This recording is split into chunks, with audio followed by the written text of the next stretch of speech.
Welcome to Trust Talk. Today our guest, Kees professor of social and behavioral sciences at Utrecht University, shares insights from his research on societal conflicts and trust. He shows how trust is pivotal in various conflicts, from personal relationships to global disputes. Highlighting his book, The Fair Process Effect, Bos explores how fair treatment by authorities fosters trust and cooperation, while perceived unfairness can lead to distrust and societal polarization.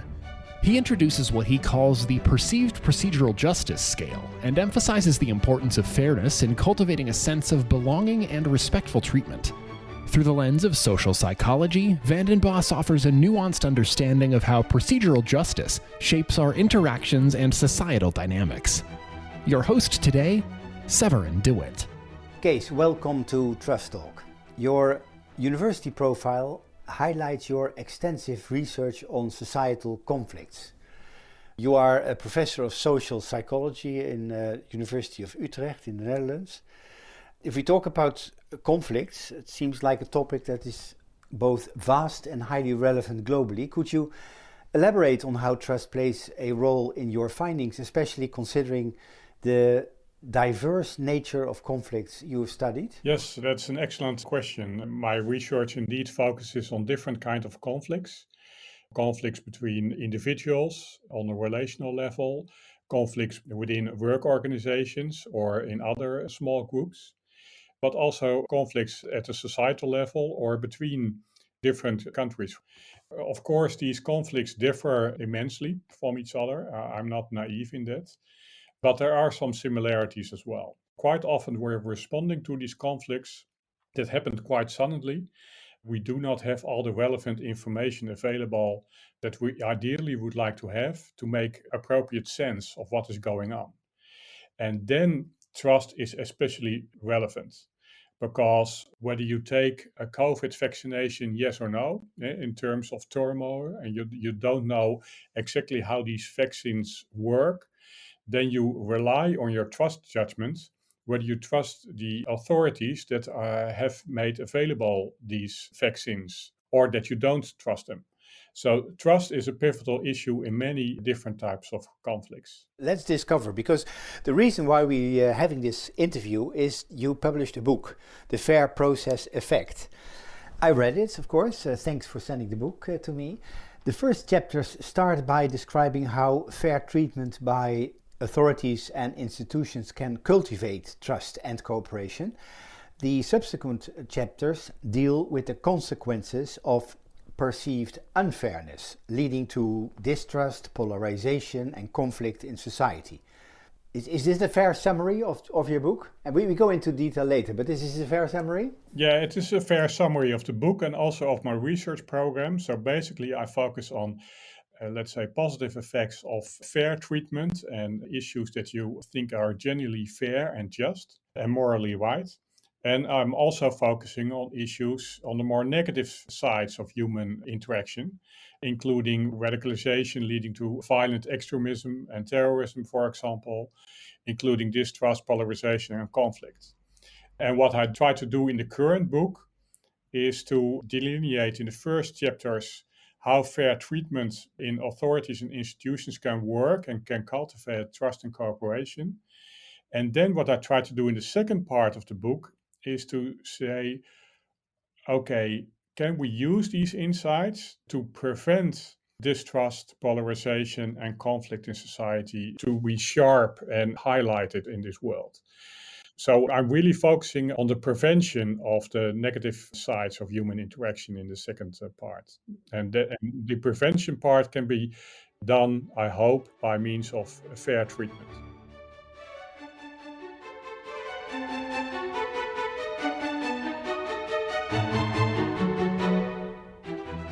Let's start with fair process and what that means. You describe the criteria and the psychological processes people use to judge procedural fairness. And in that respect, you come with what you call in your book the perceived procedural justice scale. How does it help in assessing fairness? That's an excellent point. I thought it would be good to, when writing a book about fair treatment and the fair process effect, to delineate in no uncertain terms how I view of the concept. So I'm focusing on interactions where people are feeling that they are treated fairly in a just manner, that they are able to voice their opinions, and that these opinions are seriously listened to, so that they are treated in polite, respectful manners by authorities who are competent and professional, and that they are thus being seen as an important member of their group and as a person who matters in their group, society, organization, etc., etc. And why I think this procedural justice scale is important is because although the topic of procedural justice has been around for 50 years now, we don't have delineated a scale that we are using in different kinds of contexts. And that probably has to do with the contextualized nature of procedural justice, so that you always need to pay attention to the important specifics of a certain context or a certain situation in order to make sense of how procedural justice may play a role in that situation or context. But unfortunately, this has come with the relatively neglect of developing a sound, robust scale. So I thought it would be good to put forward a procedural justice scale in my book. So you mentioned competence and professionalism that influenced individuals' perceptions of being treated fairly. So how do people come to that decision of whether or not they are being treated with competence and professionalism? I think an important part of procedural justice is that people are able to voice their opinions, and that these opinions are seriously listened to people that matter, such as important authorities in a certain context. And with that notion comes the idea that people would like to have some information. Okay, I share my opinions with you about an important issue, and do you really genuinely understand my concerns? And there, competence and professionalism of authorities plays an important role. So if you have a relatively content-free, process-oriented kind of manager who doesn't know what is going on at the workplace, then people are getting annoyed by that. When there are important issues in society, how a government treats certain issues, such as housing or earthquake disasters in another part of our country, for example, then people start to feel uncomfortable about an authority, in this case in the government, that is really not knowledgeable. So their knowledge and competence, professionalism plays an important role in that perception. You also mentioned that feeling like you are part of a group and your social identity play an important role to shape how fair you think things are. How does that work? Yeah, people really want to know that they really belong to a certain group that is relevant for them. And that can be their family or that can be their work organization. But a group can also be a society, that you really have the idea that I and my group members, small group members, really belong to society. So we belong to our community, organization, society, or perhaps even the world, in north-south injustices. And perceived procedural justice is an important indication that you indeed belong. And how authorities treat you, the fairness with how they are doing that, symbolizes how the group is viewing you. So what we sometimes say, well, justice is really where the individual meets the group. So why is fair treatment by a workplace supervisor or by a judge so important?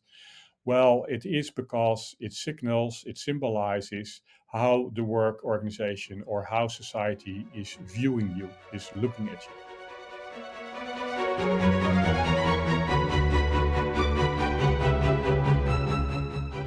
You write in your book about, and I quote, cognitive assessments people make in deciding if they feel treated fairly. Can I put it simply like this? When people aren't sure about something or don't have all the info, they think about what they already know and how they feel to decide if something is fair. It's like they use their head and their heart to figure out. Yeah, that's an excellent statement. So sometimes we use the phrase hot cognition. So it's really about people trying to make sense of what is going on. So a cognitive process. So you rely on information that is available to you. But that's not a cult kind of process. You also rely in that process on your feelings. So how do you feel about a certain situation? And that's not really entirely subjective only. It's really that you have the idea, well, this new supervisor at my workplace or this new government are understanding the problems that I am going through. That doesn't mean that you are pampered in a certain way. No, that doesn't entail that.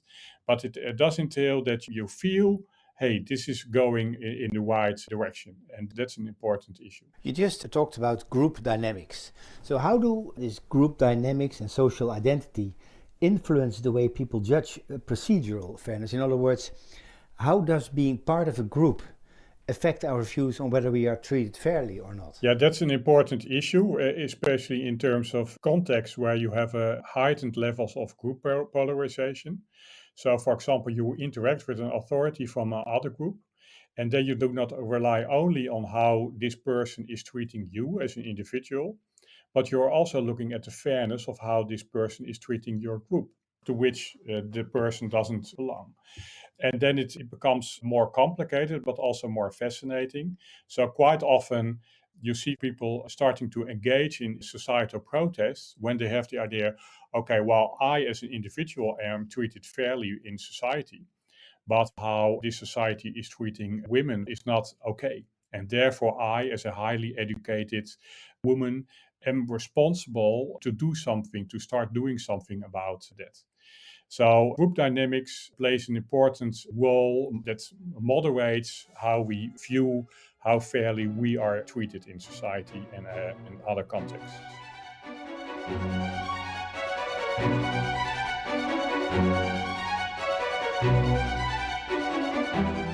Whether you feel treated fairly depends, of course, also, I assume, on where you are, at work or in court.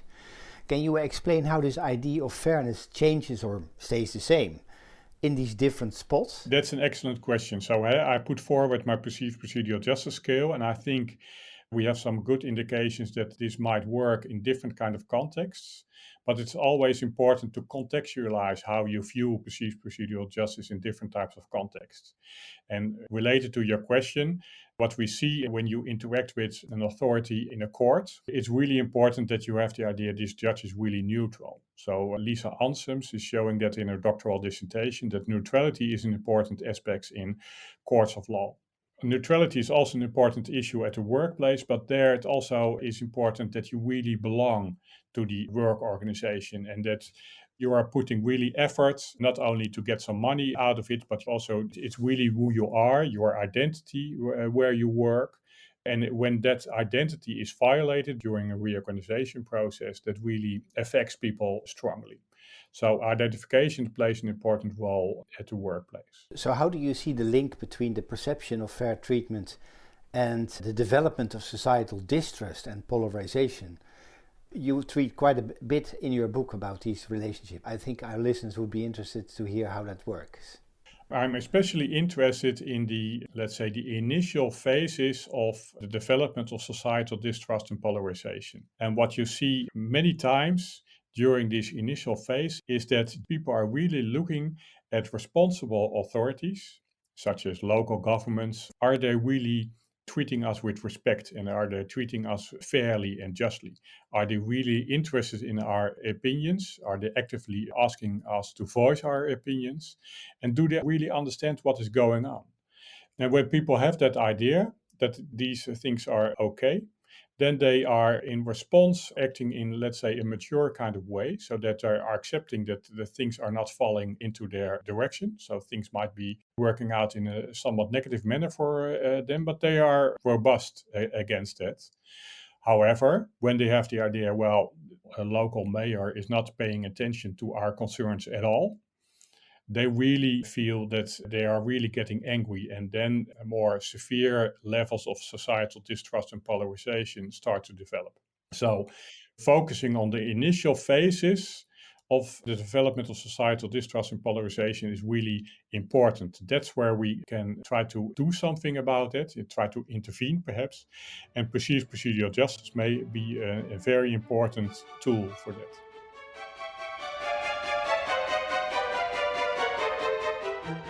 You write about how aiming for moral purity and sticking to your own groups can divide us more. Can you explain how seeing others as enemies just because they think differently makes conflicts worse, and what we can do to have a better conversations instead? Morality is a very important issue, and moral concerns are really driving the best of some of our behaviors. However, morality is also a dangerous concept at the same time. So, namely, that when we have thought carefully about something and we think, okay, well, this is the moral way to do, when another person diverges from that notion, then the implication is that, well, this person is not really adopting the same kind of moral standpoints. And that implies quite frequently, well, this person is adopting an immoral standpoint. And then it doesn't only lead to cognitive polarization, so polarization of thought processes, but it also implies that people feel responsible to act against that. So striving for moral purity easily leads to strong levels of group polarization. And then you don't listen to each other, because why would you listen to an immoral person? That's not really relevant. So I'm saying two things. First of all, let's strive to do the moral thing and let's be inspired by morality. And at the same time, try to stay away of labeling another person's thoughts as immoral. Try to think about that carefully before you adopt such a standpoint. And so don't get me wrong, there are definitely immoral people and immoral groups in our world, and we need to stand up against that. But sometimes people diverge only slightly from our own standpoint, and perhaps it would be good to see how we can overcome our cognitive standpoints. For our episodes of Trust Talk this year, Kees, I'd like to focus on practical advice about trust. You talked about distrust, polarization, conspiracy thinking. Can you share how we can apply what you've learned about the fair process effect to tackle these issues? What is it that you advise us to do, or people to do, or institutions to do in 2024? Oh, those are excellent questions, a bit challenging, of course.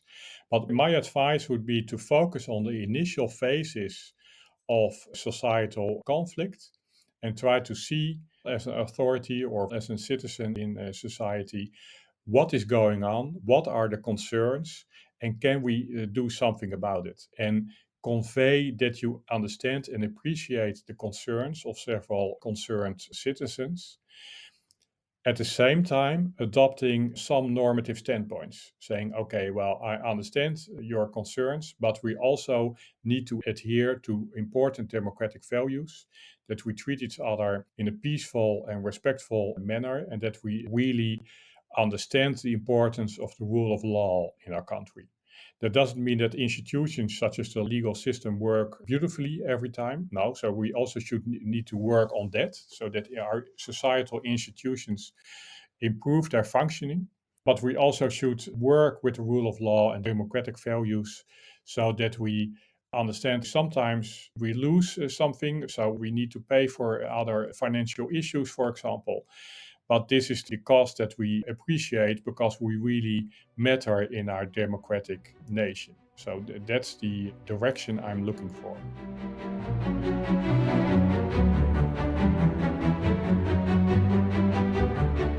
When I conclude interviews, I always ask my interviewees about the future. Now, coincides with your last chapter of the book that you also called The Future. So, what key areas of research do you think are critical for advancing the understanding of the fair process effect and the impact that you just described on societal challenges for, let's say, this young or even upcoming political or psychological students or PhDs? There are many different issues that are also described in my book, The Fair Process Effect, and also I have another book, Why People Radicalize, where I also talk about different future directions. But I think at least one important issue is to be aware that there are many different kinds of individuals, many different kinds of groups, and we need to go out there, go out of our university laboratories and try to interact with different kinds of groups, different kinds of individuals. Try to understand Why are they developing distrusting judgments? And what can we do about it? And we need to do that as authorities, including scientific authorities, in a proactive kind of manner. So we need to go out, convey how we conduct scientific research, that this is really trustworthy, but that we also learn from others, including non-scientists. And so the idea of working together with citizens in scientific projects is one of the more interesting developments in this area of research. It's good that you say that, Kees, because I have been hearing that with many of my guests, that in this year and the years to come, there should be more emphasis on academics focusing on real world solutions and translate, if you like, their scientific research into understandable, clear messages and advice, what they think should be done to overcome it. That's basically what you confirm, right? Yeah, that's exactly the idea. And we really should work hard on that. It's also very motivating to work on that. Of course, we should follow Einstein's rule that we should explain reality as easy as possible, but not easier. So some issues are complex, and that's also fine to try to delineate that complexity. But we really need to work on interacting with people also not only after our research projects, but also during our research projects. Okay, so thank you very much for being our guest today. I wish you good luck. And by the way, is the book doing well? The book is doing well. There's a Dutch translation, so that's nice. And the current English book, the original Fair Process Effect, is just out. So let's hope it will do good in 2024. We hope so too. Thank you very much and take care. Thank you very much. Thank you for joining us for another episode of Trust Talk. We hope that you found the conversation valuable and informative. At Trust Talk, we believe in the power of trust to create positive change in the world. If you believe in our mission, we would greatly appreciate your support. You can help keep Trust Talk going by making a donation on our website at trusttalk.co/donate. Every contribution, no matter how small, helps us to continue bringing you thoughtful and engaging podcasts. Thank you for your support and for listening to Trust Talk. We look forward to meeting you again for future episodes.